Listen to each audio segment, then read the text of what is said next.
This is Carlo live from Tampa Bay Comic Con 2022 for 4GQ TV, and I'm here with one of the creators of Ren and Stimpy. He is Bob Camp. Hello. So Bob, can you tell us a little bit about yourself, how you got started in the business? I started out when I was 16 doing caricatures at Six Flags over Texas. And I became a cartoonist then, and I traveled around doing caricatures at rodeos and fairs and things like that for a few years. Met a guy in Provincetown, Massachusetts, where I was doing caricatures, who was a cartoonist also, Gary Hallgren. He said, hey, you know, if you want to come to New York, I could get you a job at Marvel Comics. Next thing you know, I'm working at Marvel Comics doing movie parodies for Crazy Magazine. Crazy Magazine went under, and this is part of Marvel. And so I started working in the bullpen doing art corrections on the whole Marvel line. So if any art needed to be fixed on any particular book, I could fix it, make it look like the artist who drew the book drew it, and make it pretty seamless. Which was great because it was like you're going to art school. I did that, and then I ended up being John Buscema's inker for a while. I inked like 6 or 7 issues of that. Did pinups, covers, Marvel. Worked at. Meanwhile, at that same time, I started doing character designs at Rankin Bass, which at the time was doing Thundercats. So I started working on Thundercats, and then I worked on Silverhawks, TigerSharks, Mini Monsters, Karate Cat, all these Rankin Bass shows. Still working at Marvel. And then about 88, I jumped in my car with my friend Vincent Waller, and we zoomed out to LA, and I got in animation full-time there, and that was it, you know. Is that when you got into Nickelodeon? When what? When you got into Nickelodeon when you went to LA? Nickelodeon was okay. I mean, when we started Ren and Stimpy, most of us had been working on shows which were designed to sell toys mostly, you know, like Thundercats, things like that. And we were working on shows that weren't really our favorite, and we wanted to make cartoons like they did on Looney Tunes, Termite Terrace, Bob Clampett, Chuck Jones, that kind of stuff. And so Nickelodeon came along, and they were going to make an animation studio, and they hadn't done that before, and they approached us to do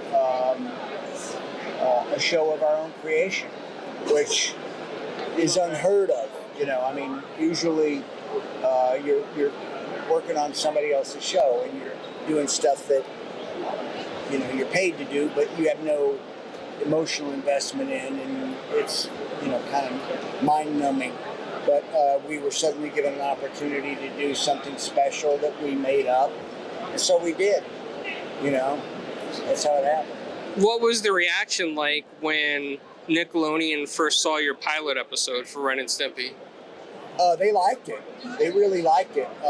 It first appeared on the Spike and Mike Twisted Animation Festival, and it was in movie theaters. I wish they had put it up for a Oscar. That would have been groovy. But the reviews were terrific. The fans loved it, so they gave us a series to do, and that's how we did it. Yeah, but they liked it at first. It was often, the relationship was often rocky, and there was constant kind of bickering back and forth about content and stuff. But my attitude was, I'm going to keep pushing until you push back, you know, and I'm gonna fight for the jokes. So that was like part of my job, and it's funny too because I'm not like naturally diplomatic. I'm kind of abrupt and sort of blunt, you know. And if somebody's being an idiot, like, well, you're an idiot, you know. But my negotiating skills got better on the show to try to get these jokes in. We would put fake jokes in that were designed to piss them off. Red herring jokes. Because, you know, these people, there are people whose specific job is finding stuff to cut out of your cartoons. It's called broadcast standards and practices. And there's a broadcast standards and practices at every studio because they don't want to get in trouble with the FCC and get their license pulled, right? So they have somebody who's a censor. And our censor she was not the sharpest cookie in the drawer, you know, and she really didn't have a sophisticated sense of humor, but she knew what offended her. So we had to put things in there for her to cut out. Sometimes they got through it. We got a better joke, you know. And also, a lot of it was knowing how to tell the same joke, but in a way that wasn't obvious. Like, they said, we can't say boogers. And, you know, we had boogers. You know, Stimpy collected boogers, you know. But we couldn't say boogers, so we came up with the idea of saying magic nose goblins. That's funnier. That's way better than boogers. You know, boogers is a tired old word. Magic nose goblins is new and special, and it's magic. So, you know, that's what we do. We just come up with something that was absurd, you know, and that's was very key to the show, was absurdist humor, you know. I mean, at the time, it really stood out. I think it was the only cartoon that really pushed the limits, and it kind of gave a pathway for future cartoons today to be able to push boundaries. Oh, yeah. I mean, like, the guys doing Doug and Rugrats, when we got away with saying crap the first time in a cartoon, they were like, we want to say crap. They're saying crap. We want to say crap. You know, they whine about it and stuff. So we started saying, have Stimpy going, crap, crappity crap, crap, crap, crap.